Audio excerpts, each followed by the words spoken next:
تو یہ تھی نماز غوثیہ۔ یہ نماز غوثیہ نہیں ہے، یہ نماز شیطانیہ ہے۔ جنہیں ہم معتبر بزرگوں میں شمار کرتے ہیں، انہوں نے بھی عوام کو گمراہی میں ڈھکیل دیا۔ السلام علیکم۔ اس معبود حقیقی کے اسم عظیم سے جس نے ہم مسلمانوں کو شان ابدیت کا شعور بخشا۔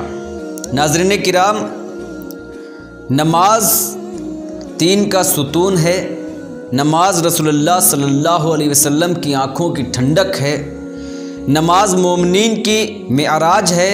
جب ہم نماز کا تجزیہ اور اس کی انوکھی نوعیت کا مطالعہ کرتے ہیں تو واضح طور پر یہ بات سامنے آتی ہے کہ نماز محض ایک جسمانی حرکت نہیں ہے اور نہ ہی قرآن الکریم کی آیات کی خالی زبان سے ادائیگی ہے، بلکہ یہ تو ایک انوکھا اور سودمند طریقہ ہے۔ اس پر اگر ہم غور کریں تو ہم دیکھتے ہیں کہ ٹھیک وقت پر ذہنی مراقبے اور روحانی طور پر پرستش کا نرالا انداز، اخلاقی رفعت اور جسمانی ورزش کا وہ طریقہ جس کی مثال دنیا کے دیگر مذاہب دینے سے قاصر ہیں، بلکہ اس کی نظیر ہی ناپید ہے۔ یہ تو ایک ایسا تجربہ ہے جو صرف اسلام کے ساتھ مخصوص ہے۔ نماز میں جسم کا ہر عضو روح اور ذہن کے ساتھ اللہ کی عبادت اور اس کی عظمت اور کبریائی کے اظہار میں شریک رہتا ہے۔ نماز کا ہر پہلو حکمت اور افادیت سے خالی نہیں ہے۔ نماز سے متعلق بے شمار خوبیاں ہیں جن کا ذکر انشاءاللہ تعالی کسی ویڈیو میں ضرور کروں گا، ورنہ آج کے موضوع کا مقصد فوت ہو جائے گا۔ تو میں اپنے اصل مقصد پر آنے سے پیشتر اس بات کا ذکر کرنا بھی مناسب سمجھتا ہوں۔ مثلاً بعض اوقات لوگ نمازوں کے جمع کرنے، جیسے ظہر اور عصر کو یا مغرب اور عشاء کو ایک ساتھ ادا کر سکتے ہیں یا نہیں، الجھ جاتے ہیں۔ ارے بھائی، آپ کو جیسی سہولت ہو ویسا کریں۔ دوسرے رفع دین، اس میں بھی آپ کی مرضی، مسائل نہ کھڑے کریں۔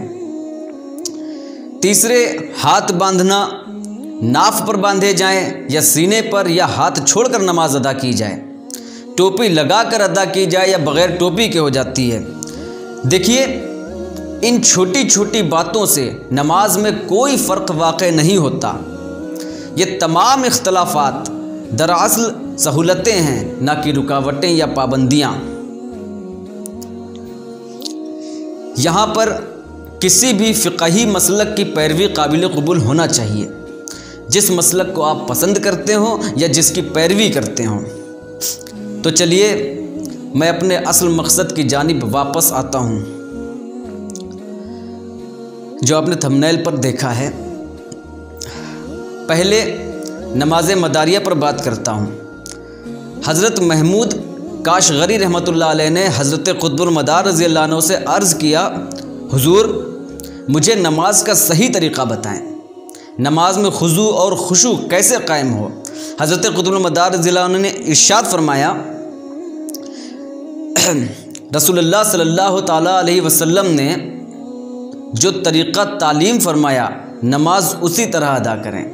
فقہی اعتبار سے دنیاوی خیالات قلب میں آنے کے باوجود نماز ہو جاتی ہے، لیکن عارف حق کے دل میں دوران نماز تنکے کا بھی خیال آ جائے تو شرک کا اطلاق ہوتا ہے۔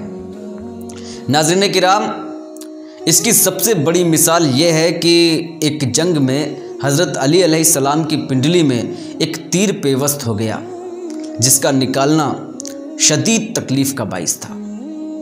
تو مشورہ یہ کیا گیا کہ جب حضرت علی علیہ السلام نماز کے لیے کھڑے ہوں، عین اسی وقت تیر کو نکال لیا جائے، اور ایسا ہی کیا گیا۔ معلوم یہ ہوا کہ جب عارف حق نماز ادا کرتا ہے تو خشوع اور خضوع کے ساتھ معبود و عبد کا قرب اس طرح ہوتا ہے کہ مانو وہ اس کی ذات میں تحلیل ہو گیا ہو۔ تو یہ تھی نماز مداریہ، جو حضرت قطب المدار رضی اللہ عنہ نے اپنے اجداد سے سیکھی اور تعلیم فرمائی۔ اب ہم نماز غوثیہ کی طرف آتے ہیں۔ اس سے پہلے کہ میں اپنی رائے رکھوں، میں چاہتا ہوں کہ اس ویڈیو پر ایک نظر ڈال لیتے ہیں۔ نماز غوثیہ خود حضرت نے تعلیم فرمائی ہے، بس یہ سن لو۔ کل کا دن ہے، ویسے تو آپ روز پڑھ سکتے ہو، لیکن یہ غوث پاک نے ایک نماز سکھائی ہے، پڑھنی اللہ کے لیے، پڑھنی طریقہ غوث پاک کا۔ فرمایا جو کسی کو جائز حاجت ہو، کسی کی مراد ہو، وہ 2 نفل پڑھے نماز حاجت، اس کا نام ہے نماز غوثیہ، 2 رکعت، ہر رکعت میں سورہ فاتحہ کے بعد 11 مرتبہ سورہ اخلاص، قل هو اللہ۔ کتنی مرتبہ؟ 2 رکعتیں پڑھ،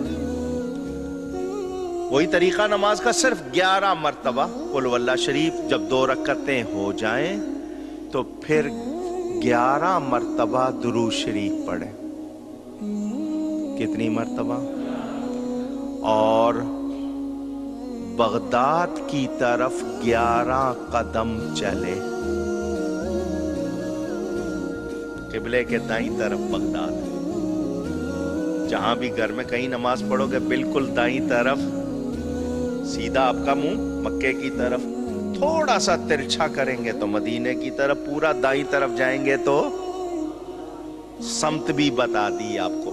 11 قدم چلے بغداد کی طرف، میرا نام پکارے، یا شیخ سید عبد القادر جیلانی شیئا للہ، اپنی حاجت بیان کرے، مجھے اللہ پر یقین ہے اللہ اس کی حاجت پوری کر دے گا۔ یہ نماز غوثیہ نہیں ہے، یہ نماز شیطانیہ ہے۔ تو جناب اتنے بڑے بزرگ پر اتنا گھنونا الزام کہ حضرت غوث پاک رحمۃ اللہ علیہ نے اسے خود تعلیم فرمایا ہے، اور وہ بھی اللہ کے رسول صلی اللہ علیہ وسلم کے طریقے کو چھوڑ کر۔ حد تو یہ ہے کہ جنہیں ہم معتبر بزرگوں میں شمار کرتے ہیں، انہوں نے بھی عوام کو گمراہی میں ڈھکیل دیا۔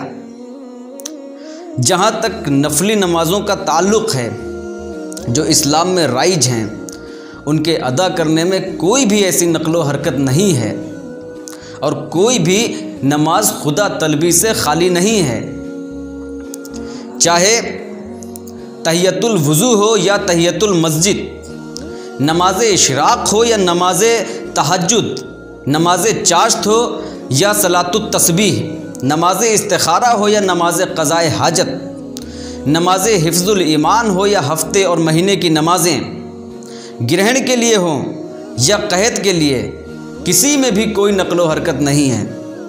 لہٰذا میں نہیں سمجھتا کہ غوث پاک رحمۃ اللہ علیہ نے اس طرح کی کوئی نماز رائج کی ہوگی اور اپنے آپ کو قاضی حاجات بتایا ہوگا۔ للہ غوث پاک پر اس طرح کی الزام تراشی بند کرو، ورنہ آخرت کی جواب دہی کے لیے تیار رہو۔ وما توفیقی الا باللہ۔